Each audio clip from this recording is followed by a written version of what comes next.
লালবাজার সূত্রে যেমনটা দাবি করা হচ্ছে যে আরজি করের এই ঘটনায় সম্ভবত আগে ওই মহিলা চিকিৎসককে খুন করা হয়েছে এবং তারপরে তাকে ধর্ষণ করা হয়েছে।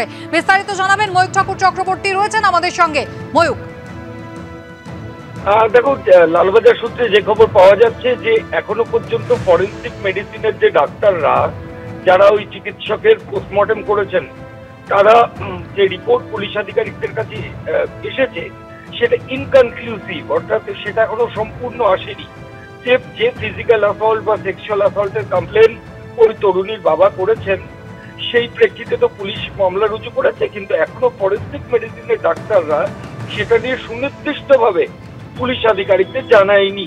কিন্তু পারিপার্শ্বিক তথ্য প্রমাণ, যেটা সার্কামস্ট্যান্সিয়াল এভিডেন্স পুলিশ আধিকারিকরা পেয়েছেন, সেটা দেখে পুলিশ আধিকারিকরা যেটা বুঝতে পারছেন, যেটা পুলিশের অনুমান সম্ভাবনা বলেই লালবাজারের তরফ থেকে দাবি করা হচ্ছে যে ওই মহিলা ডাক্তার তিনি ঘুমোচ্ছিলেন, ড্রাউজি ছিলেন।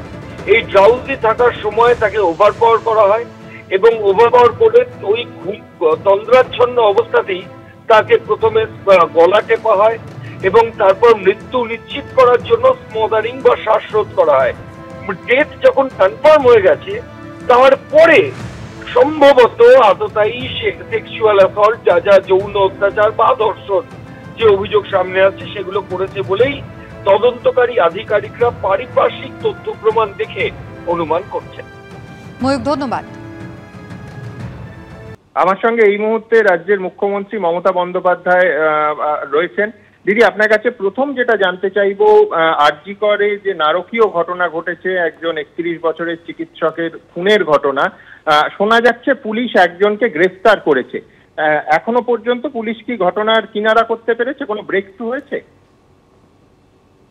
আমি প্রথমেই বলি, মৌমিতার মৃত্যুটা খুবই অমানবিক, নক্কারজনক, নৃশংস এবং সত্যি আমার মনে হচ্ছে আমার পরিবারের কেউ হারিয়ে গেছে।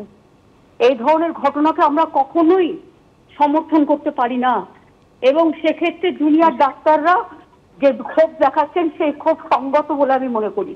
এর মধ্যে কোনো অস্বাভাবিকতা কিছু নেই। তারা যে ডিমান্ডগুলো করছে প্রত্যেকটা ডিমান্ডের সাথে আমি একমত। তারা যা ডিমান্ড কালকে পর্যন্ত করেছিলেন প্রত্যেকটা পুলিশ কিন্তু মেনে নিয়েছেন। আমি যেটা বলতে চাই সেটা হচ্ছে, কালকে আমি ঝাড়গ্রামে ছিলাম এবং আমি আস্তে আস্তে রাস্তায় খবর রাখছিলাম এবং আমি তার মৌমিতার বাবা মার সাথেও কথা বলেছি। এখন যেটা আমি প্রশাসনকে নির্দেশ দিয়েছি সেটা হচ্ছে ফাস্ট ট্র্যাক কোর্টে কেসটা নিয়ে এসে একেবারে দরকার হলে ফাঁসির আবেদন জানানো হোক। যে কালপিট এই ঘটনা করেছে তার কোনো ক্ষমা নেই এবং তাদের বিরুদ্ধে একজনকে তো অলরেডি গ্রেফতার করেছে এবং কেসটা ব্রেক থ্রু নিশ্চয়ই হয়েছে, নিশ্চয়ই হয়েছে বলেই মনে করি। এবং আরো কিছু পুলিশের তরফে একটার সময় দিদি একটা সাংবাদিক সম্মেলন ডাকা হয়েছে বিস্তারিত সাংবাদিকদের মানুষের সামনে রাখার জন্য। আমি দিদি একটা শুধু আপনাকে অনুরোধ করব, সেটা হচ্ছে নামটা যদি আপনি না নেন, যেহেতু ধর্ষণ এবং খুনের ঘটনা, নামটা আমরা সম্প্রচার করতে পারি না খুব দুর্ভাগ্যবশত। দিদি, এইখানে আপনি বললেন যে জুনিয়র ডাক্তারদের যে দাবি সেটা অত্যন্ত সঙ্গত এবং